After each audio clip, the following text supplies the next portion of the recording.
Bonjour et bienvenue dans Point de vue, l'émission quotidienne de décryptage de l'actualité et d'échange d'opinions sur cette même actualité. Alors de quoi allons-nous parler aujourd'hui avec mes 4 invités d'élite? Eh bien tout d'abord nous reviendrons sur les élections au Parlement catalan hier qui ont donné lieu à la victoire des formations indépendantistes qui obtiennent 70 des 135 sièges. Mais compte tenu de l'étroitesse de leur majorité et de la réalité de leur division politique, ne s'agit-il pas là d'une victoire à la Pyrrhus?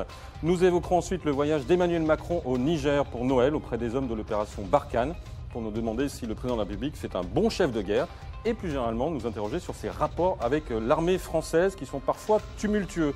Troisième sujet, quelque chose qui commence à ressembler à un serpent de mer, la place de Nicolas Hulot dans le gouvernement. Hier, le ministre de la Transition écologique a boudé la clôture des États généraux de l'alimentation au point d'alimenter justement de nouvelles rumeurs sur son possible départ du gouvernement. Ce matin, une rencontre avec Édouard Philippe, le Premier ministre, a débouché sur de grandes déclarations d'amour réciproques. Mais nous nous demanderons quand même si Hulot a vraiment une utilité dans ce gouvernement ou s'il en est, d'une certaine manière, l'otage. Enfin, à la lumière des récentes déclarations du président et du ministre de la Culture Françoise Nyssen, nous parlerons de ce vrai serpent de mer qu'est la télévision publique en France. Est-elle réformable? Et d'ailleurs, faut-il la réformer? Ce sera la double question que je poserai à mes invités. Mes invités, justement, qui sont-ils? D'abord, le précieux Benjamin Grange, président de Dentsu Consulting, grâce à qui nous connaissons mieux l'état d'opinion des Français. Bonsoir. Notamment vis-à-vis de la classe politique. Vous êtes aussi l'auteur d'un livre chez Acta, Le dirigeant et l'accélération numérique. Avec nous aussi l'indispensable Daniel Bilalian. J'adore l'expression. Ancien directeur des sports de France Télévisions. Et ancien présentateur du JT de France 2 et auteur d'un formidable essai que je vous conseille à tous à offrir d'ailleurs pour les périodes de Noël sur les exploits de prisonniers français durant la Seconde Guerre mondiale, les évadés aux presses de la Cité.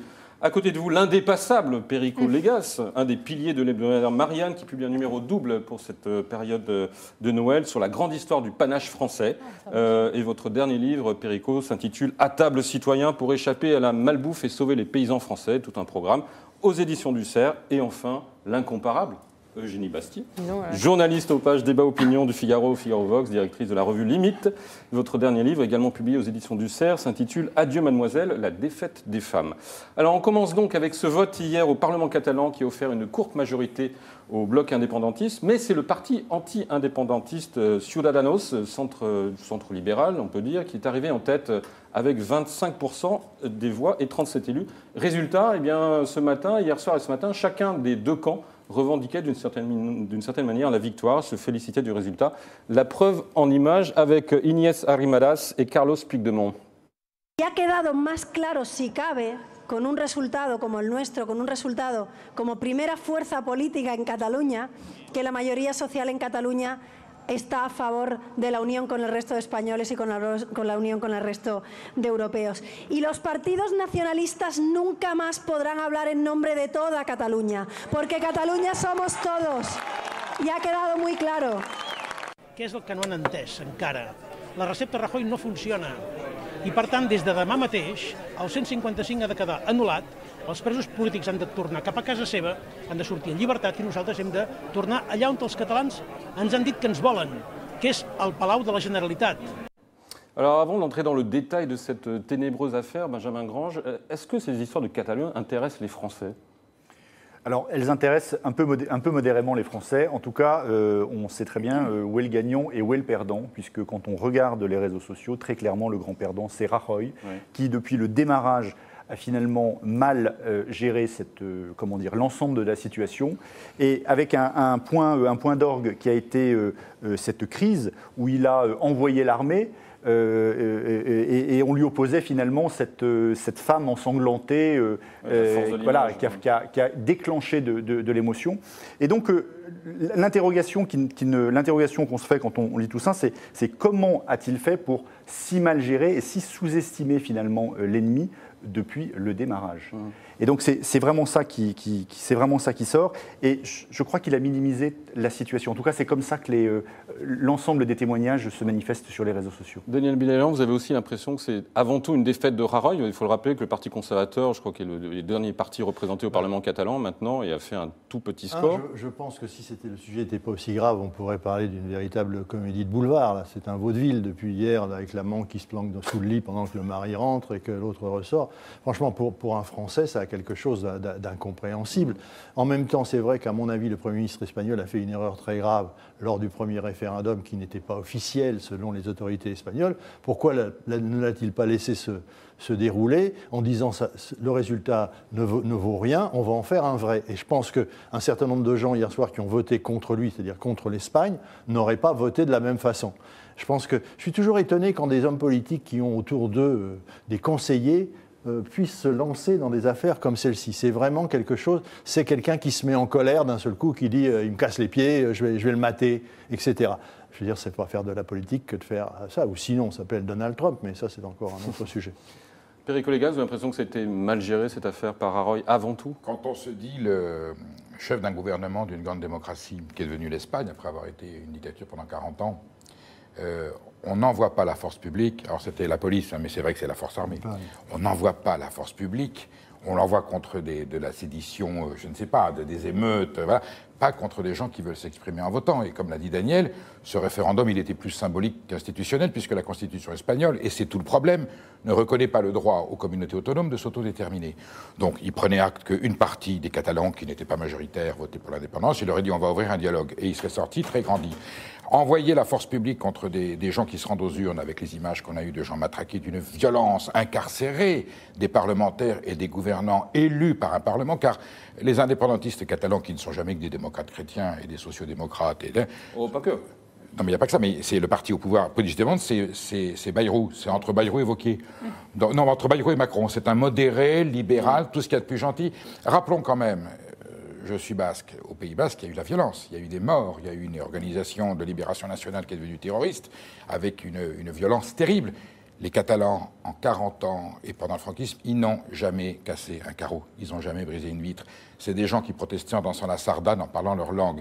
C'est un exemple de mouvement de libération, d'aspiration nationale, qu'il a fait de façon pacifiée, tolérante et démocratique, et on envoie la force armée. Donc, nous savons quelque chose ce soir, c'est que M. Rajoy, qui appartient à un parti qui fut un parti franquiste, qui s'est reconverti tout à fait légitimement dans la démocratie, a eu ce réflexe d'un nationalisme, le vrai nationaliste dans l'histoire. C'est Rajoy qui, au nom de l'Espagne, una grande libre, une indivisible, a dit « je vais envoyer contre la sédition séparatiste catalane », qui sont des partis politiques totalement légaux et légitimes. Il a envoyé la force armée, et les Catalans, qui sont des gens responsables, lui ont donné une leçon de démocratie. Je considère que les gens qui ont voté pour les partis indépendantistes, qui ne font que 47%, le parti Ciudadanos, il n'a fait que récupérer 8 sièges du parti. Il n'y a pas d'anti-espagnoliste de plus. Ouais. D'autant que ce parti centriste, il est très autonomiste. Ce qu'ils ne veulent pas, c'est l'indépendance. Mais là, 100% des partis catalans sont autonomistes, il faut bien le dire, ils ne sont pas anti-autonomistes. Eh bien, aujourd'hui, les choses sont réparties. Le dialogue va se rouvrir. Puigdemont a dit, moi, je demande à négocier avec Rajoy. Aujourd'hui, si M. Rajoy... Non, si vraiment c'est un homme politique responsable et compétent, il démissionne. Il a été désavoué par ses propres électeurs en Catalogne. Ah non, il doit partir. Il a perdu. Il a joué un pari très risqué. Pardonnez-moi, il a mis sur la table. Il a totalement perdu fond et forme. C'est-à-dire que les Catalans ont maintenu les partis nationalistes, souverainistes au pouvoir, et son parti, le Parti populaire, a été pas seulement désavoué, il a été éliminé. Il y a un élément nouveau, il y a un cocu de l'histoire dans la politique française. Pauvre gars, il a déjà pas de bol déjà par rapport à ses errements. Il s'appelle Manuel Valls. Oui. Il est allé soutenir, il aurait pu soutenir Ciudadanos, il est allé soutenir le parti de Rajoy, lui qui soi-disant est le fils d'un républicain espagnol. Il est allé soutenir, je l'ai écouté en espagnol puisque je le parle, il a tenu un discours quasiment néo-franquiste sur l'unité de l'Espagne et la sédition.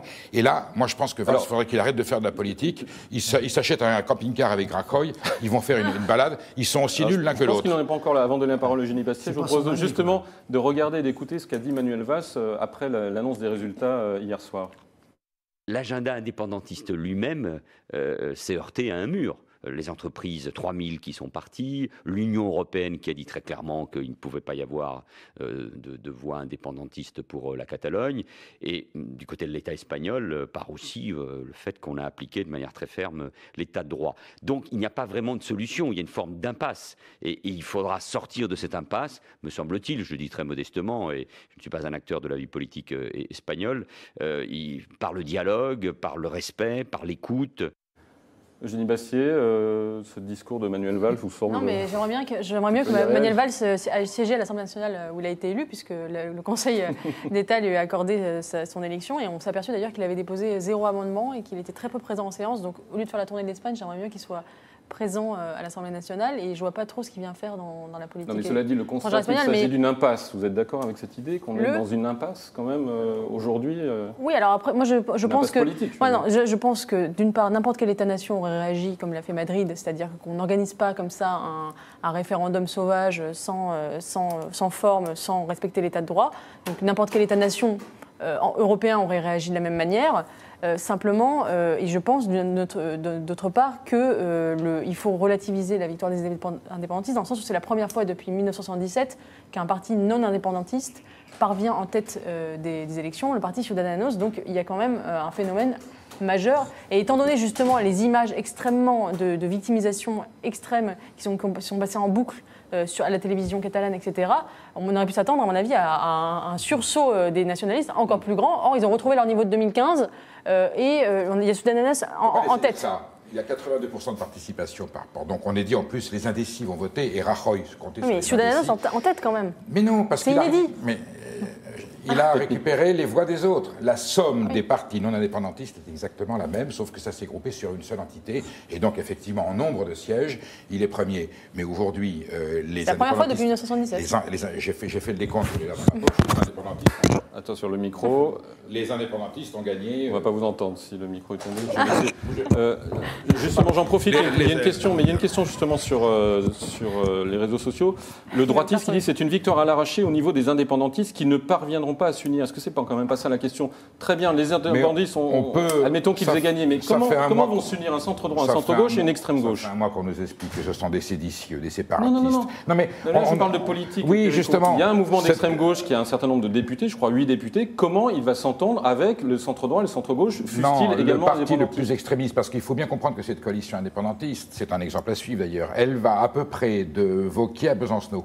Oui. Alors évidemment, ça nous choque, nous, en France, parce qu'on ne cesse de s'insulter. Ils se sont mis d'accord sur un enjeu qui est la souveraineté de la Catalogne, dans le cadre d'une Espagne qui a refusé une amélioration du statut d'autonomie qui avait été approuvée par le Parlement catalan, par le gouvernement espagnol et par le Parlement espagnol en 2006. M. Rajoy, quand il est revenu au pouvoir, a fait casser cette clause par le Conseil constitutionnel quand les juges sont devenus majoritairement. Il faut rappeler, qui a lancé cette grande amélioration de l'autonomie? C'est le Parti socialiste catalan, M. Pascal Maragall, un camarade de Manuel Valls, qui, quand il était président de la Generalitat, à un moment donné, les socialistes ont pris la tête. Ce n'est pas la première fois qu'un parti non indépendantiste dirige la Catalogne. Il lance ce processus d'amélioration du statut de la Catalogne pour avoir une amélioration fiscale. Tout le monde s'était mis d'accord. Toutes les institutions nationales et régionales, espagnoles et catalanes étaient d'accord. La paix était atteinte. Et Rajoy, le nationaliste espagnol vengeur, arrive et dit « je casse ces dispositions ». Les Catalans ont dit si c'est comme ça, on quitte la maison Espagne puisqu'on ne peut pas avoir notre statut. Mais ils n'étaient pas du tout pour l'indépendance. Il les a poussés à bout dans leur retranchement. Donc aujourd'hui, on a beau dire la majorité, elle est claire. Il y a 70 sièges. Ils en ont perdu 2, mais sur 82% des votants, ils vont évidemment s'entendre. C'est peut-être pas Puigdemont qui sera président, mais aujourd'hui, les Catalans ont clairement exprimé de façon massive, déterminée, dans un contexte qui était évidemment édifiant, qu'ils veulent leur souveraineté. Et aujourd'hui, Madrid, ce sont des gens raisonnables. Je pense que M. Rajoy va dégager. Peut-être que M. Rivera, le parti Ciudadanos, le centriste, va devenir président du Conseil s'il y a des élections législatives en Espagne. Et la solution, elle sera pacifique et tout le monde sera très content et ça se passera très bien. J'annonce à tout le monde, à tous les prédicteurs de malheur, que la situation catalane va se régler dans la sérénité, dans la concorde. Ça se réglera par l'indépendance. Non, les Catalans ne veulent pas l'indépendance. Ils veulent l'indépendance, on leur a cassé leur annulation de statut. Ça, aucun média français ne l'a dit, c'est dommage. Ils ne sont pas autonomistes s'ils ne veulent pas. Parce que quand ils l'ont été, on leur a dit non. Oui. Alors donc, ils font du maximalisme. J'ai du mal à suivre là, quand même. Oui, c'est un peu complexe. Ça me fait penser aux Corses qui veulent l'indépendance, mais avec la sécurité sociale française. C'est à peu près ça. Donc là, j'avoue, je ne piche pas. Il y a beaucoup de gens qui nous écoutent, qui ne comprennent pas. Je veux dire, quand vous êtes autonomiste, vous dites je suis autonomiste. Il y a des mots en français. Vous êtes indépendantiste, vous êtes indépendantiste. Mais je reviens de tout ce que vous avez dit, c'est que je reviens à ce que si M. Rajoy n'avait pas fait l'imbécile, il n'avait pas fait intervenir la police de manière brutale lors du pseudo-référendum, hier, eh bien, c'est les unionistes qui l'auraient emporté assez largement. C'est probable. Eugénie Bastier, ou Benjamin Grange, vous n'avez pas l'impression que les Catalans ont le sentiment que l'Europe ne les suit pas dans cette affaire? Parce que, d'une certaine manière, ils ont voulu passer par-dessus l'État-nation en déclarant leur autonomie, leur indépendance, et manifestement, toute l'Europe est d'accord pour condamner leur stratégie. Est-ce qu'ils ne sont pas déçus, à votre avis, de cette absence de soutien des autres nations européennes ? La mode de l'Europe des régions aujourd'hui est un peu en perte de vitesse, c'est-à-dire qu'il n'y a plus ce discours-là à Bruxelles.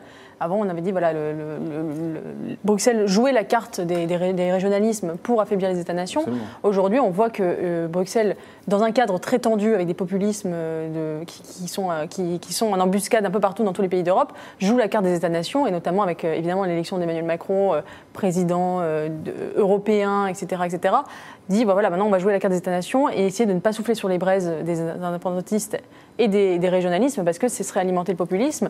Et aujourd'hui, Bruxelles, sans prendre non plus, sans condamner extrêmement fermement les régionalistes, en tout cas, est beaucoup plus soft sur ce sujet qu'elle n'a pu l'être auparavant. Benjamin Grand, vous avez cette impression aussi que l'Europe est finalement assez prudente avec ce régionalisme, qu'elle a un peu...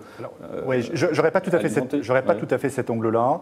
Moi, la vraie question que je me pose, c'est le fait générateur. C'est-à-dire que cette crise, elle est née simplement de gens qui se sont réveillés un jour, alors même s'ils ne se sont pas réveillés avec cette idée-là, mais en disant, tiens, et si on devenait indépendant ?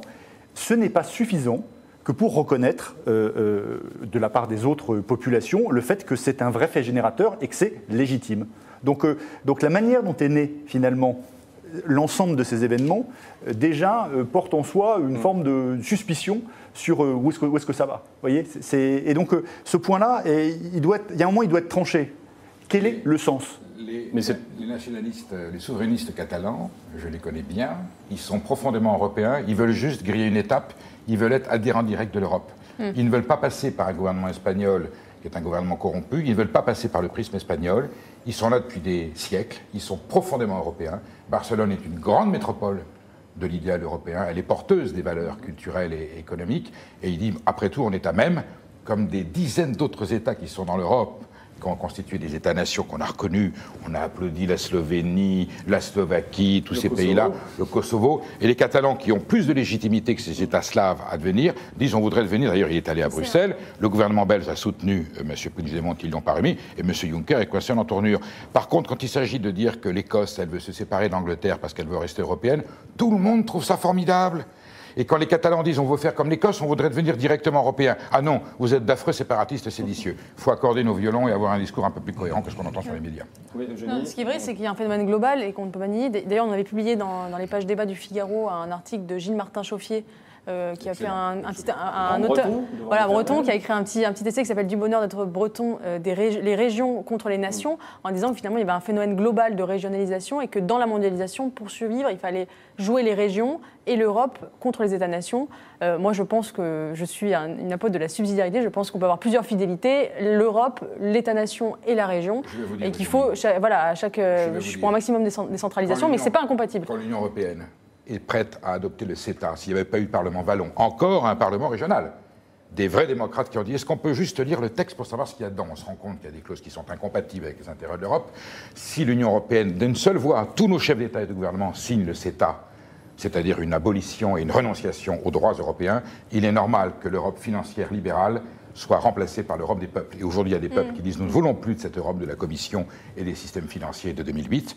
Nous voulons avoir une Europe qui est représentative de nos intérêts. Les Catalans, les Écossais et toutes les régions sont des ultra-européens. On peut être une région aussi ultra-libérale et productiviste. On n'est pas obligé d'être une région... C'est eux qui défendent la vraie Europe, celle que nous avons rêvée en 1956. Ce sont eux qui la portent. Il y a aussi les grandes métropoles. Ce que ressentent les citoyens, par exemple, beaucoup de citoyens en France, c'est que l'Europe est capable de s'occuper de la taille de nos fromages et de l'AOC de nos vins, mais est incapable de trouver une politique de l'immigration recouvrant l'ensemble de l'Europe. Absolument. Qu'elle fait mal d'ailleurs la taille de nos fromages. Qu'elle fait très mal. De quoi on va quitter l'Europe. Vox Populi, Vox Dei, je vous dis 2-3 commentaires qui sont sur les réseaux sociaux. Liberal and Funcido, c'est une victoire parlementaire, mais en pourcentage des votes, les non-indépendantistes ont quand même 51,5% des votes. Les indépendantistes n'ont pas gagné la majorité, ils en sont au même point. Et Hugo Gagneux nous dit, à vouloir unifier les peuples, on les divise. L'Europe est en train de créer des aspirations régionales qui ne pourront se résoudre que par l'indépendance de ces régions, et ce sera la fin de l'Europe. On quitte l'Europe, on traverse la Méditerranée pour le deuxième sujet. Emmanuel Macron passera donc son premier Noël de président loin du sapin que Laurent Delahousse nous a montré la semaine dernière, au Niger, avec les 500 soldats français de Barkhane qui se trouvent sur la base de Niamey. Alors, Eugénie Bastier, on se souvient de sa descente des Champs-Élysées lors de son élection en commande-car. ensuite du psychodrame avec le général de Villiers. Général de Villiers, d'ailleurs, qui n'a pas tout à fait terminé avec cette affaire. Si on en juge son interview dans Valeurs Actuelles ce week-end, où il dit « Je ne regrette en rien ma décision, je n'aurais pas pu continuer à regarder les soldats dans les yeux en sachant qu'on ne leur donnait pas tous les moyens nécessaires à l'exercice de leur mission ». Donc on voit que cette histoire a laissé quand même des traces. Il en est aujourd'hui, selon vous, Emmanuel Macron, avec l'armée française? Est-ce que c'est apaisé? Est-ce que c'est encore tendu? Il a une relation assez de va-et-vient entre une espèce de séduction et en même temps de déception, puisque au départ, évidemment, il a remonté les Champs-Élysées avec ce gros camion. Il avait vraiment command car, voilà, c'est ça comme ça qu'on avait ça. Et ça avait donné une image assez militaire, voilà, quasiment de général, de chef des armées. Il avait parlé de mes hommes à un moment dans un déplacement. Donc en s'appropriant comme ça. C'est le chef des armées. Voilà. Mais après, il y avait une inquiétude avec la nomination de Sylvie Goulard, qui voulait une armée européenne et qui n'était pas vraiment dans la ligne de l'armée française. Et avec cette déception avec le général de Villiers. Alors là, il est en train d'essayer de rattraper le coup depuis ces dernières semaines, puisqu'il y a une politique étrangère très volontariste. Et il se rend beaucoup à l'étranger pour féliciter les soldats français. Il a fait applaudir les soldats français au Burkina Faso devant les étudiants burkinabés en disant « Vous devez applaudir les soldats français parce qu'ils sont là pour vous aider ». Et il a vraiment soutenu un discours extrêmement de soutien. Donc voilà, encore une fois, cela se réglera, à mon avis, sur la dimension budgétaire. Il a en effet serré la ceinture de l'armée en 2017, mais il a promis qu'en 2018, ce serait à nouveau augmenté. À voir si cette promesse sera respectée. Et je pense que c'est là... Ça va être très important, en effet, parce que quand on voit l'état déplorable du matériel militaire de l'armée française, on se dit que vraiment, ce n'est pas la priorité des priorités de faire des coupes budgétaires à cet endroit-là. Alors, les tutos à qui on a posé la question considèrent qu'Emmanuel Macron n'est pas un bon chef de guerre. Benjamin Grange, vous avez l'impression quand même qu'il a quelque chose à rattraper, qu'il se sert de la notoriété de l'armée française, qui est plutôt bonne, une très bonne opinion même, je crois, auprès des Français, pour essayer de récupérer cette notoriété, mais qu'on sent qu'il n'y a pas tout à fait de légitimité à le faire? Disons qu'il est au max de sa popularité pour un président en exercice après quelques mois. Il y a peut-être un début de doute sur un certain nombre de choses, et notamment sur l'armée. C'est ce qu'on a vu dans le sondage qui a été publié dans Figaro. C'est ce qu'on a vu dans le sondage. Ce qui est intéressant, et moi ce qui m'a marqué, et là c'est l'homme de communication qui parle, d'Emmanuel Macron, et quand on se remémore d'ailleurs les premiers meetings de campagne quand il était en campagne, c'est la manière dont il l'apprend. C'est-à-dire que ses premiers meetings n'étaient pas très bons, et puis après, il est devenu excellent. Et finalement, il a une capacité à s'adapter très vite, et finalement, là où au départ on peut considérer que c'est une erreur, finalement à retomber sur ses pattes et à progresser. Et s'il laisse peut-être encore, il prête un peu le flanc sur le sujet de l'armée, au démarrage, vous allez voir que dans quelques mois, ça va être, il y aura plus de soucis, en tout cas, sur son image de chef des armées. Vous êtes d'accord avec cette idée, Daniel Bilanian, que pour l'instant, ce n'est pas encore un bon chef de guerre, mais qu'il va apprendre vite à le devenir? L'avantage sur moi, c'est qu'il n'a pas fait son service militaire. Oui, 18 mois. Je confirme. Voilà, chef. Donc... c'est normal. Nous, on l'a fait. On l'a fait, nous. Non, mais on a rendu service à notre pays. Je pense que d'ailleurs, le service militaire avait cette chose importante. C'est que. Mais ça, vous ne pouvez pas lui reprocher. Parce que non, j'entends bien. Non, mais je veux dire. Ça, c'est le service national. Si c'est le service national, je veux dire, Jacques Chirac, c'est une des âneries qu'il a faites parmi tant d'autres. Je veux dire, c'était un moment où tous les Français se retrouvaient ensemble et le service militaire était particulièrement intéressant pour les gens qui venaient du bas de l'échelle. Un monsieur comme Bernard Tapie, que je n'admire pas tellement par ailleurs, a dit « c'est à l'armée que je me suis rendu compte de l'ascendant que j'avais sur les autres. Sinon, je n'aurais pas fait la carrière que j'ai faite. » Ceci mis à part, un bon chef de guerre, on peut le reconnaître au moment où il y a une guerre, ce que je ne souhaite pas. Je veux dire, l'armée française était la première armée du monde en mai 1939 et 6 semaines plus tard, il n'y avait plus d'armée française. Donc, cela dit, ce qu'il est en train de faire en Afrique, là notamment lorsqu'il va se rendre en Afrique, c'est de dire aux Africains, écoutez, il faudrait peut-être nous aider un peu plus que vous ne le faites. Et ça, c'est quelque chose d'un chef de guerre qui a une idée derrière la tête, qui dit, nous ne sommes pas suffisamment aidés dans les opérations que nous menons à travers l'Afrique subsaharienne, il faut vraiment nous aider. On sent très bien qu'il a de ce côté-là le sentiment que les choses ne sont pas véritablement engagées. Ensuite, il veut aussi que les autres États européens comme l'Allemagne, qui est très réservé dans ce domaine-là, vienne soutenir l'action, notamment au Moyen-Orient. Et chef de guerre au Moyen-Orient, il l'est, parce qu'il est le premier à avoir reconnu que c'est très gentil de dire Assad, il faut ceci, il faut ça. Assad, il est là, donc il faut dans un premier temps au moins travailler avec lui. C'est ça, je veux dire. C'est-à-dire tenir compte, c'est très joli de faire des envolées lyriques, mais je veux dire, il y a un président qui est là, il est là malgré la guerre, il est là malgré tout ce qu'il a fait, et lui a dit, et ça c'est un vrai chef d'État, et c'est un vrai chef militaire, dire cette guerre, on ne la gagnera pas si, d'un côté,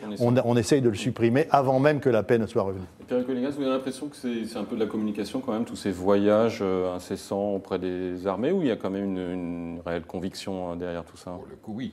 Le conflit, il a été arrêté, il a été remporté. Je ne suis pas sûr que si la politique de financement militaire que mène Emmanuel Macron va à terme, la France pourrait réintervenir au Mali. On sait qu'on a eu besoin d'aide. Et on sait sur place qu'il y avait des carences matérielles et des carences logistiques terribles. On est à la limite de la capacité de la souveraineté militaire de la France. Avec le nouveau budget militaire, tel que l'a dit De Villiers, de façon très posée, c'est un homme très responsable, c'est très inquiétant parce que la souveraineté militaire de la France, dans une Europe où il y aurait une politique commune européenne militaire, on se dirait mais déléguons. Là, on voit bien que c'est l'atlantiste qui parle en disant mais les Américains régleront le problème. En tout cas, là, ce qui dit clairement aux Africains, nous ne reviendrons pas. Donc prenez vos dispositions, prévoyez l'avenir, mais nous n'aurons plus les moyens de revenir vous aider. C'est quand même dramatique. Quant au fait de dire je suis le chef, je suis votre chef, quand il a cette injonction au général de Villiers, c'est surprenant d'ailleurs entre la carrure des deux hommes, oui c'est le chef des armées parce que c'est le président de la République française, il n'a pas pour l'instant le comportement d'un président de la République, chef de guerre, ça a l'air plutôt d'un négociant de rapports diplomatiques. Et on ne parle même pas de Florence Parly, qui est un peu aux abonnés absents, qui est, je vous rappelle, la ministre de la Défense. Puis par rapport à Hollande, on peut dire d'ailleurs que Hollande était peut-être davantage chef de guerre que Macron, c'est paradoxal, mais Hollande n'a pas été un mauvais chef de guerre au Mali, ce qu'il a fait. C'est lui qui a initié les interventions. Voilà, et puis il a quand même eu énormément d'interventions sous François Hollande, au Mali, en Syrie, etc. C'est la seule chose qu'il ait faite, on comprend. Voilà. Non, mais peut-être on ne peut pas enlever ça. C'est le seul souvenir qui laissera dans l'histoire de France. Je ne vais pas me faire avocat du hollandisme. Mais n'empêche qu'il a été pas trop mauvais chef de guerre. Et puis, Emmanuel Macron n'a pour l'instant ouvert aucun nouveau front, sachant qu'il y a deux sujets brûlants, la Libye et le Yémen.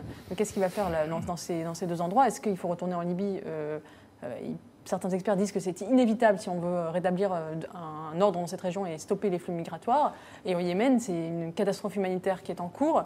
Est-ce que Emmanuel Macron va jouer un rôle pour résoudre ce conflit, sachant que Donald Trump est là pour le coup aux abonnés absents et qu'il laisse l'Arabie Saoudite faire ce qu'elle veut? En Libye, il voulait, il y a quelques mois, installer des camps pour éviter que le transit se fasse. Et bon, ça n'a pas existé. Ça devait être une initiative En Marche qui va faire une crise de nerfs. Mais voilà, absolument. Mais vous avez raison, c'est qu'en matière militaire, le côté matériel de l'armée, c'est très important. Aujourd'hui, vous avez environ 50... Alors, je suis un ancien aviateur. Donc, il y a à peu près 50% des avions français qui ne sont pas en état de fonctionner. 44%. Les parachutistes sautent avec des parachutes datant des années 80. 44%. Et vous vous rendez compte qu'on transporte nos troupes dans des avions qui appartiennent à des pays étrangers comme la Russie ou des pays limitrophes, qui ont de vrais avions de transport. Avec une logistique américaine pour nous guider. Ouais. Non, pour la Libye, il faut consulter Bernard-Henri Lévy. C'est quand même le plus compétent pour nous dire ce qu'il faut. Dernière question, Benjamin Grange. Est-ce qu'on n'a vraiment pas l'impression que c'est quand même de la communication quand on sait que le budget de la défense a chuté de 11% en 10 ans? C'est-à-dire que, comme le disait tout à l'heure Pierre Colligas, on peut faire des grands discours, on peut aller au Niger, on peut aller 4 ou 5 fois en Afrique, comme c'est le cas de Macron depuis son élection, mais la réalité physique, financière, technique, matérielle, militaire, elle est là. C'est-à-dire qu'en baissant le budget de 1% en moyenne par an, il est quand même de plus en plus difficile de se déployer dans des continents, fussent-ils proches de nos intérêts, comme l'Afrique. Est-ce que la politique est dissociable de la communication? Je pense que non. Après, Emmanuel Macron a ouvert finalement son action sous la forme d'un discours de preuve. D'ailleurs, il l'a encore dit la semaine dernière. Attendons les éléments de preuve sur ce domaine aussi. Il y avait Tintin au Congo, maintenant on a Manu au Mali. C'est formidable. Merci Pierre Hugo pour cette référence littéraire de Premier plan, on change de sujet avec Nicolas Hulot, qui était hier absent de la clôture des États généraux de l'alimentation, sujet qui vous intéresse beaucoup, Perico, officiellement pour des raisons d'agenda, mais il a quand même fait savoir ensuite qu'il était très déçu et qu'il y avait beaucoup de travail à accomplir sur ce sujet, d'où les petites rumeurs de démission qui sont revenues, comme c'est le cas depuis plusieurs mois déjà. Et puis il a vu Édouard Philippe ce matin, et désormais c'est Embrassons-nous Folleville avec le Premier ministre.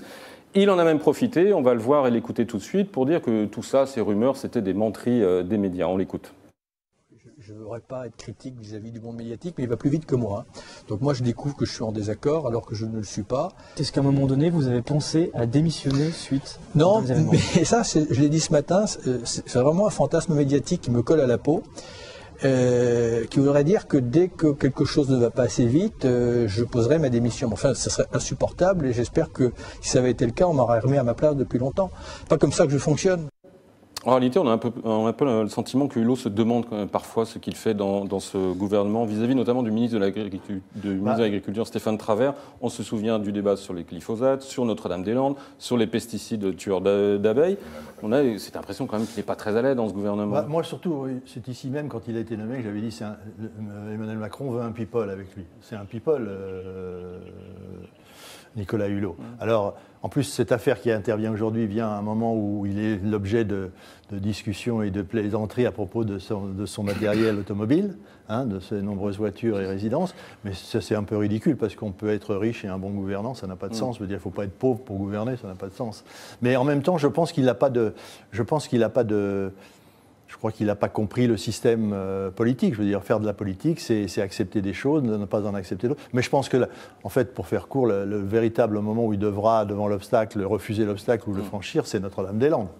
Parce que là, c'est le sujet. S'il se dégonfle à ce moment-là, il est plus crédible. La question qu'on a posée sur Twitter, c'est doit-il effectivement quitter le gouvernement ? Est-ce qu'il faut attendre Notre-Dame-des-Landes pour le faire ou est-ce qu'il il faut qu'il trouve un vrai sujet. Là, l'alimentation, peut-être qu'il a dit voilà, j'ai pas envie d'y aller parce que c'est pas un sujet majeur. Mais Notre-Dame-des-Landes, c'est le sujet majeur depuis 1963. Donc, et les twittos, c'est 50-50 sur cette question. Il en a marre de n'avoir servi que de caution électorale. C'est-à-dire, oui, ça a bien marché. C'était une prouesse. Jamais personne n'avait réussi à décrocher Hulot. Ouais. Macron est suffisamment convaincant et persuasif pour que Nicolas Hulot vienne. Il vient avec des contreparties très précises. Ça lui a valu quelques boa constrictors à avaler depuis. Bon, alors, il ne peut pas tout avoir. Il est dans un gouvernement, il est dans une politique collective. Le problème, c'est que sur les enjeux graves où le gouvernement devait trancher et Macron prendre une décision, Macron est allé dans le sens de Hulot dans les détails, dans les enjeux majeurs. Mercredi, la semaine dernière, il y avait à Cahors la réunion sur la réorganisation territoriale. Ouais. Il y avait cette grande clause sur l'extension des grandes surfaces, dont on sait aujourd'hui que la grande distribution, le fléau sociologique, culturel, économique qu'elle suppose pour notre ruralité, notre agriculture, notre artisanat, bien sûr qu'il fallait freiner. Et nous apprenons que le gouvernement va reculer. Et en plus, l'aveu du cœur, Bercy n'est pas d'accord. Ah, mais je pensais que la France était gouvernée à Matignon, à l'Élysée. Non, Colère, qui est ancien directeur du Trésor. Et Liberté voilà. Du commerce. Voilà, donc on voit bien qu'à l'heure de la vérité, c'est Bercy et le Trésor qui donnent le là de la politique. Là, effectivement, Hulot a des bonnes raisons de penser qu'il a servi de caution électorale. Alors, il faut qu'il reste, très important, parce que s'il s'en va, ça sera pire. S'il s'en va maintenant, Notre-Dame-des-Landes sera probablement fait. S'il reste... au moins, il se sacrifiera. C'est le piranha qu'on jette, c'est le bœuf qu'on jette au piranha pour que le troupeau puisse traverser. Je vais vous demander tout à l'heure aussi, est-ce que Hulot, à votre avis, a les moyens de changer le modèle agricole français ? Parce qu'il est venu avec cette ambition. Avant, deux réactions. D'abord de Jamel. Je souhaite le départ de Nicolas Hulot car il m'a énormément déçu. Nombreux voyaient en lui une personne sérieuse, responsable, exemplaire, engagée pour tout ce qui concerne l'écologie, mais je me suis senti trahi. Son comportement face au problème des glyphosates, des loups, de la chasse, le fait qu'il ait une collection de voitures, ont fini de me convaincre qu'il était surestimé. Certes, son travail n'était pas facile, mais il aurait pu faire beaucoup de choses pour faire progresser l'écologie. Et Hugo Gagneux, qui est aussi que titille l'affaire des voitures de Nicolas Hulot, apparemment, puisqu'il écrit « Hulot est le symbole de la gauche bien pensante, non aux voitures thermiques, mais il en a je ne sais combien, fait ce que je dis, pas ce que je fais ». Pour revenir à son ambition lorsqu'il est arrivé, il pensait vraiment pouvoir changer le modèle ultra-productiviste Alors moi, je ne suis pas agricole sûre, français Le problème de Nicolas Hulot, c'est que depuis des années, il est fustigé par les écologistes eux-mêmes et par les écolos durs ou même Normand, parce qu'il a cette image très médiatique, Ushuaïa, etc. Je ne suis pas sûre qu'il connaisse grand-chose à l'agriculture française. Je ne suis pas sûre qu'il ait vraiment une colonne vertébrale idéologique sur ces sujets. Donc c'était une nomination très médiatique qui aurait pu servir à quelque chose, impulser en effet un mouvement. Simplement, il est dans un gouvernement qui n'a pas du tout cette priorité, qui est en effet libéral et qui veut accentuer le libre-échange, notamment via le CETA. Par exemple, il a accepté, il a dit...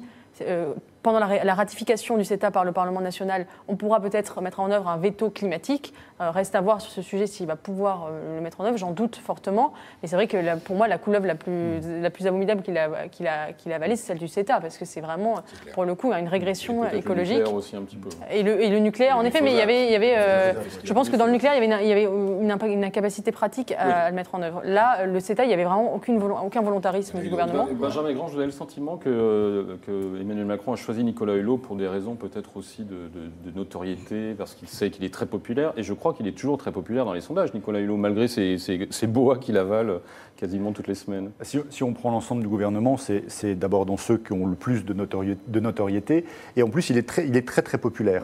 Ouais. Et d'ailleurs, quand on regarde les réseaux sociaux, on s'aperçoit qu'on lui pardonne tout, même l'histoire des voitures. Même l'histoire du fait d'avoir gagné de l'argent quand il était évidemment producteur de télé, tout ça, finalement, ce n'est pas un problème. Il reste l'un des ministres les plus populaires. Et finalement, la question qui se pose, c'est quel est son rôle ? Et quand on creuse en fait sa popularité, on s'aperçoit qu'il est aussi populaire au niveau des écolos. Et donc, c'est pas très compliqué.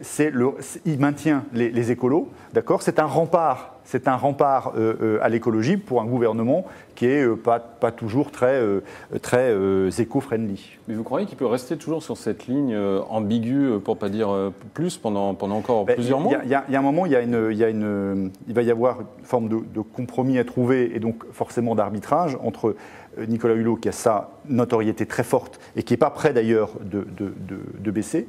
En tout cas, si on en voit aujourd'hui les courbes, les tendances, c'est pas prêt de baisser.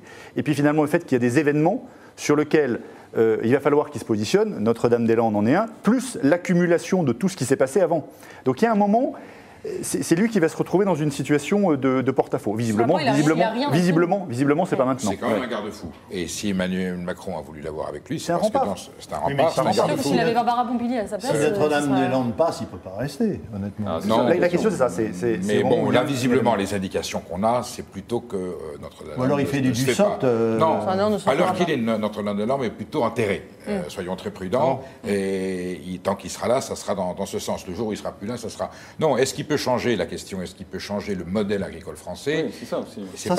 Il faut le changer d'urgence, notamment dans un changement de comportement de consommation au cœur duquel la grande distribution se trouve d'une façon absolument, j'allais dire, chaotique, catastrophique. Donc il va essayer le peu qu'il fera. Je suis sur Deng Xiaoping qu'importe qu'un chassonneur ou gris, pourvu qu'il attrape des souris. Hulot aura apporté quelque chose, peut-être pas tout ce qu'il ambitionnait, tout ce qu'il voulait, mais il a emporté. Le jour où il partira, ça sera pire. Alors le problème, c'est qu'il est marqué à la culotte par un ministre qui s'appelle Stéphane Travert, qui est là pour s'assurer que ça n'aille pas trop loin. En fait, c'est l'agriculture qu'on aurait dû donner à Nicolas Hulot, même s'il aurait les compétences, il aurait pris un cabinet, et on aurait eu une vraie réforme. Il faut faire vite, parce que l'agriculture française, aujourd'hui, elle est à un point de non-retour. Si dans les quelques mois qui arrivent, des mesures concrètes, courageuses, douloureuses ne sont pas prises sur cette redistribution des richesses, l'aide européenne, l'intrant des produits phytosanitaires avec une FNSEA qui est quand même... la vérité, c'est quoi ? C'est que Stéphane Le Foll avait exclu la FNSEA de la cogestion du ministère de l'Agriculture, qu'elle co-gérait depuis 50 ans. Avec Stéphane Travert, Christiane Lambert redirige l'agriculture française telle que ça s'est toujours passé. Si on va dans cette directive, et même si la FNSEA a mis, j'allais dire, de l'eau dans son vin, il y a quand même des réformes difficile à faire par rapport au système économique que prescrit Emmanuel Macron. Là, ils sont en contradiction. Et la réforme écologique que prenait Nicolas Hulot était une voie par laquelle l'agriculture française... On a quand même le sentiment qu'Édouard Philippe... C'est l'heure de vérité. Hein. Attendez, là, c'est l'heure de vérité. Si là, dans l'année qui arrive, dans les mois, on a vu les déclarations d'Édouard Philippe hier, si ce reste des déclarations, des incantations, on le verra très vite. Et c'est même, je vais vous dire, c'est l'avenir du quinquennat et la réélection d'Emmanuel Macron qui est en jeu. S'il ne donne pas des signes probatoires précis là-dessus, l'opinion publique pensera qu'elle aurait été trompée en 2017 durant la campagne électorale. Eugénie Bastien, dernier mot. Il n'a jamais fait campagne sur l'agriculture et l'écologie, Emmanuel Macron. Donc, À la limite, pour lui, c'est un sujet secondaire, mais comme il se rend compte et qu'il a beaucoup d'adaptivité, il se rend compte que, justement, depuis qu'il est élu, qu'il va à la conquête de la France périphérique. Alors, on va voir si, en effet, c'est suivi des faits, mais pour le moment... Et finalement, le bilan de Nicolas Hulot au gouvernement, c'est quoi ? Précisément. Il n'a pas de... Quelle mesure, quel chantier, quelle décision ? C'est même, on va plus loin, cher ami, c'est tout le bilan du gouvernement. Pour l'instant, on est dans des déclarations d'intention formidables, des projets... Vous ne pouvez pas dire ça, il y a des lois qui sont passées, des lois de travail, Blanquer a fait des propositions, c'est vrai que Nicolas Hulot, par rapport à l'offensive de Blanquer ou à ce qui se passe de la loi travail, est largement en deçà. Je parlais des promesses par rapport à des enjeux. La loi travail, c'était justement le problème d'un conflit, justement, de système économique. Donc il était dans son rôle. Mais Nicolas Hulot et Emmanuel Macron a fait des promesses qui n'étaient pas forcément conformes à sa vision économique de la France. Et là, on l'attend. Quelle concession va-t-il faire ? Pour l'instant, chaque fois qu'elles ont été mises sur la table, on a fait marche arrière. Donc pour quelqu'un qui n'avait jamais fait de politique, c'est un bon politique. Il y a des promesses qu'il ne tient pas, donc on est rentré tout de suite dans je ne sais pas. Un vrai politique, oui. Voilà. Mais je voudrais qu'il soit meilleur que vrai. Encore une promesse qu'a faite Emmanuel Macron il n'y a pas très longtemps, c'est à propos de la télévision publique, un sujet qui semble lui tenir à cœur. Alors, selon l'Express, il aurait dit que c'était la honte de la République. Alors, on n'a pas très bien compris si c'était la gestion ou l'organisation de la télévision publique. En tout cas, il a évoqué son avenir dans son interview, toujours avec Laurent Delahousse sur France 2, il y a quelques jours. On l'écoute. Les plus jeunes, ils regardent de moins en moins la télévision sur le plan linéaire. Et notre audiovisuel public aujourd'hui, il reste structuré dans sa géographie, avec un grand système de radio, un grand système de télévision, qui certes se sont mis au digital, mais il s'est structuré dans son architecture un peu sur le monde d'avant. Il n'a pas suivi ce changement. L'audiovisuel public français, c'est de très loin, pour l'État, le premier budget de la culture. Donc, il y a de l'argent. Simplement, est-ce qu'on le met au bon endroit ? Est-ce qu'on fait surtout l'organisation collective qui est la plus pertinente ? Alors, Françoise Nyssen, la ministre de la Culture, a déclaré vouloir également ouvrir un chantier à ce sujet au mois de janvier. Ce n'est pas la première fois, Benjamin Grange, qu'on a ce débat sur la télévision publique française. Est-elle trop médiocre ? Est-elle trop chère ? On a l'impression que c'est une vieille histoire quand même. Alors, c'est une vieille histoire, mais surtout, c'est que les usages ont changé. C'est-à-dire que l'âge d'or de la télévision est un peu révolu, et notamment sous deux grandes forces. La première des forces, c'est l'internationalisation du monde, et notamment des programmes. Et donc, avec comme point d'orgue les séries. On est un des rares pays dans lequel les séries étrangères, et notamment américaines, ont plus d'audience que les séries nationales. Et puis, la deuxième chose, c'est la manière dont on consomme la télévision. Et avec évidemment Internet. Même si aujourd'hui on consomme toujours 3h40 de télévision par jour, il se trouve que la nature de cette consommation a changé, avec finalement une dimension familiale. On n'est plus devant le poste de télévision, on va plus avoir des usages individuels, chacun avec sa tablette, avec son smartphone, à vouloir prendre un programme plutôt qu'un autre. Et donc ça, aujourd'hui, ça nécessite une adaptation très claire de la politique publique. Alors après, la question, c'est de la télévision publique, et à ce moment-là, comment on le fait ? Daniel Bilalian, vous qui êtes du monde d'avant et qui avez connu la télévision publique... Non, j'ajouterais ce que vous venez de dire, que les plus jeunes d'entre nous ne regardent pas simplement sur autre chose que la télévision, ils ne regardent pas toute l'émission, ils ne regardent qu'une partie de ce qu'on leur a dit, c'est-à-dire qu'ils ne regardent même pas la totalité, mais un sketch ou bien un moment, donc ça devient dramatique. Moi, je suis d'accord avec M. Macron, sauf que ça concerne toutes les télévisions, et pas simplement la télévision publique. TF1 est démodé, M6 est démodé, toutes les télévisions sont démodées. Mais pour ce qui concerne France Télévisions, que je connais un tout petit peu, je veux dire, le problème de la gouvernance de France Télévisions, il ne se pose pas de la manière dont il l'a posé. C'est simplement que ce groupe France Télévisions, eh bien, jusque dans les années 95, avait un président nommé par les politiques pour 3 ans seulement, et désormais 5 ans. Et jamais aucun d'entre eux, entendez-moi bien, jamais aucun d'entre eux n'a été renouvelé. Comment voulez-vous gouverner une entreprise si votre limite de temps, c'est 3 ans et 5 ans ? Et pourtant, je veux dire, si nous existons encore, c'est pas que nous sommes bons, c'est que les autres ne sont pas si bons que ça. C'est ça le vrai problème. Deuxièmement, pour ce qui concerne France Télévisions, il y avait des choses simples à faire, en dehors d'aller vers le digital, etc., et de répéter ce que vous avez dit à l'instant. C'est simplement, il y a des économies à faire, mais quand vous parlez d'économies, par exemple, les députés à Paris qui viennent des régions vous disent qu'il faut faire des économies sur France 3. Mais si sur le quai de la gare de Nantes ou de Lens ou de Lille, il n'y a pas un journaliste de France 3 pour venir les accueillir, ils se demandent comment ils vont être réélus. Donc ils ne sont pas à une contradiction près. Ensuite, quand vous proposez des économies en faisant des choses simples, vous savez, il y a eu beaucoup de de patrons de télévision qui étaient des anciens de l'ENA. Vous avez 2 réponses à l'ENA pour ne pas le faire. C'est pas aussi simple que vous le pensez, ça veut dire je me dégonfle, ou c'est beaucoup plus compliqué que vous l'imaginez. Vous avez 2 variantes, c'est la même chose. On va rien faire. Je suis pas là pour longtemps, vous n'allez pas m'emmerder. Hein? Par exemple, quand France O, qui coûte plus de 30 millions par an aujourd'hui.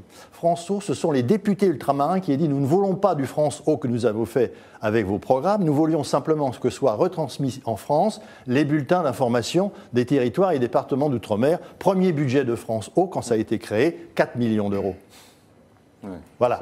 Donc voilà des choses simples. Mais je veux dire, ils ne font même pas ce que demandent. On ne fait même pas ce que demandent les gens. Là, il n'y aurait même pas eu de problème. Donc on a besoin de 50 millions d'économies cette année. Moi, je vous en ai trouvé 30.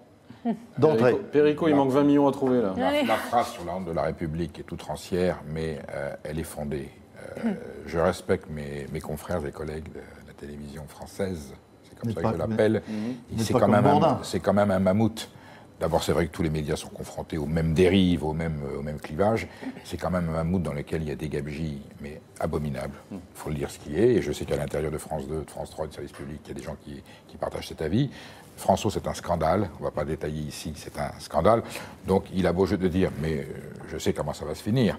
Ça va se finir toujours quand le pouvoir exécutif a le dernier mot. Alors, il paraît que ce n'est plus le CSA qui va nommer le président, mais ça sera le conseil d'administration qui est nommé par qui? Les actionnaires et le gouvernement. Nous allons tout simplement assister probablement, je ne veux pas être dans un mauvais augure, à la macronisation du service public. Il va mettre 40 mecs à lui et tout sera bien ficelé et on considérera que la réforme est faite. Ça s'arrêtera là. Bah, tous les présidents de la République qui ont voulu macroniser à leur façon se sont révélés. Ça a toujours été une mauvaise initiative parce que plus vous demandez, je veux dire, j'ai connu l'époque, moi, des années 80, etc., où on disait la télévision est au service de M. Giscard d'Estaing, est au service de M. La Voix de la France. Mais aujourd'hui, ça n'est plus vrai. Le moment où cette rupture a eu lieu, c'est la cohabitation Chirac-Mitterrand 86-88. Cette fois-ci, les journalistes du service public ont pris leur indépendance. Et les journalistes du service public, ils sont largement aussi indépendants que les autres. Je vois comment son service de communication gère la relation avec les médias. On est quand même dans une autorité politique. D'abord, vous avez vu, il éloigne les journalistes.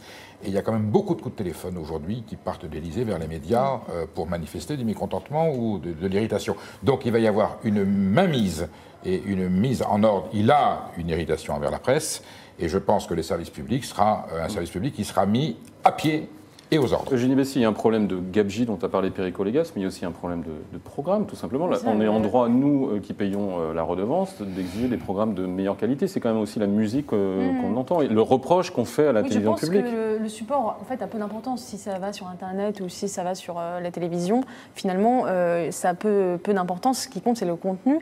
Et c'est vrai qu'aujourd'hui, dans un écosystème où il y a énormément de chaînes en gratuit, je crois qu'il y en a 27 canaux gratuits, quel peut être le rôle de la télévision et public? Est-ce que c'est de faire la même chose que les chaînes privées? Je ne crois pas. Il y avait 3 missions du service public au départ, c'était informer, cultiver et distraire. Aujourd'hui, je pense que distraire, on pourrait s'en passer parce que on pourrait se passer de Nagui et de Patrick Sébastien, honnêtement, sur le service public, sachant que c'est très bien mis en œuvre par TF1, par TMC, par Énergie 12. Il n'en compte pas.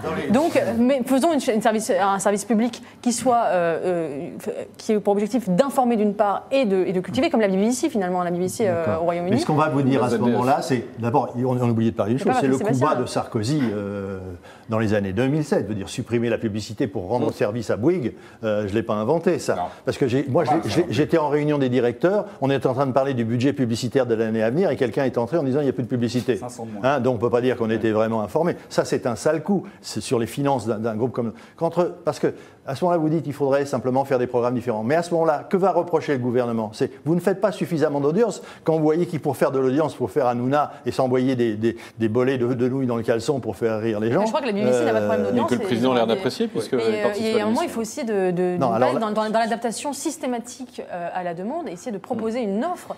La BBC a des problèmes aussi, elle a déménagé à Manchester. Mais elle a fait une grande réforme financière. Aujourd'hui, que Ce Soir ou Jamais ait été supprimé de France 2, par exemple, qui était la seule élection où il y avait un débat pluraliste de l'émission de Frédéric Tadei, où il y avait un vrai débat de fond pluraliste qui a déjà été décalé à 22h, puis à 22h30, puis à 23h, puis finalement supprimé. Aujourd'hui, il n'y a plus l'équivalent sur la chaîne publique. C'est un scandale. Jenny, ça fait longtemps qu'on supprime les émissions de livres et débats. Non, mais c'est un scandale. Et évidemment, s'il n'y a pas de proposition, il n'y aura pas de gens qui regarderont, évidemment. Benjamin Grange, on va parler donc de l'audiovisuel public dans son ensemble. Il y a aussi un certain nombre d'institutions qui concourent à ça.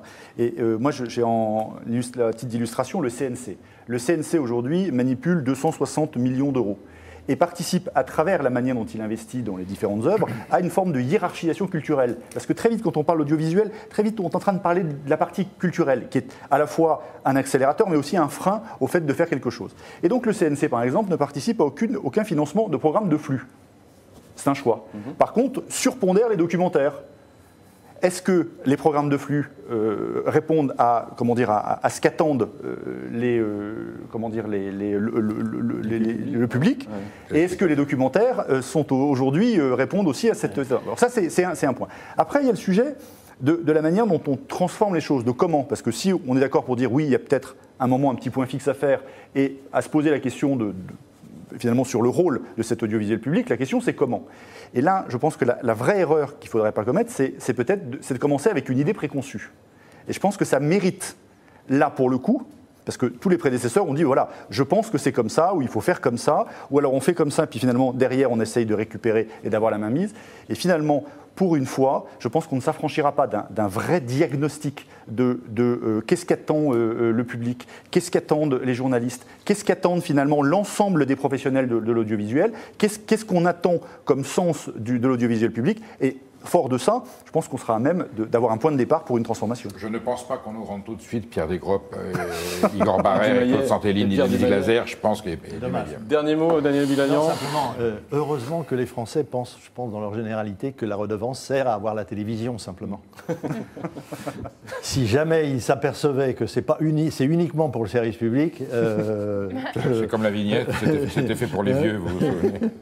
C'est sur ces mots pleins de sagesse de Daniel Bilagnan, Pierrick Olégas, que je remercie, ainsi que Jenny Bastier et Benjamin Grange, que nous nous quittons. C'était le dernier point de vue de l'année 2017. Nous nous retrouvons l'année prochaine, dès le lundi 8 janvier, avec Guillaume Roquette aux manettes. Que les fans de Guillaume Roquette se rassurent, vous allez pouvoir le voir, l'entendre et le dévorer des yeux tout de suite avec Éric Zemmour qui l'interroge sur cette tendance de notre société à stigmatiser systématiquement sous différents prétextes le mâle blanc hétérosexuel de plus de 50 ans. C'est un vaste sujet s'il en est. Bonsoir à tous et à l'année prochaine.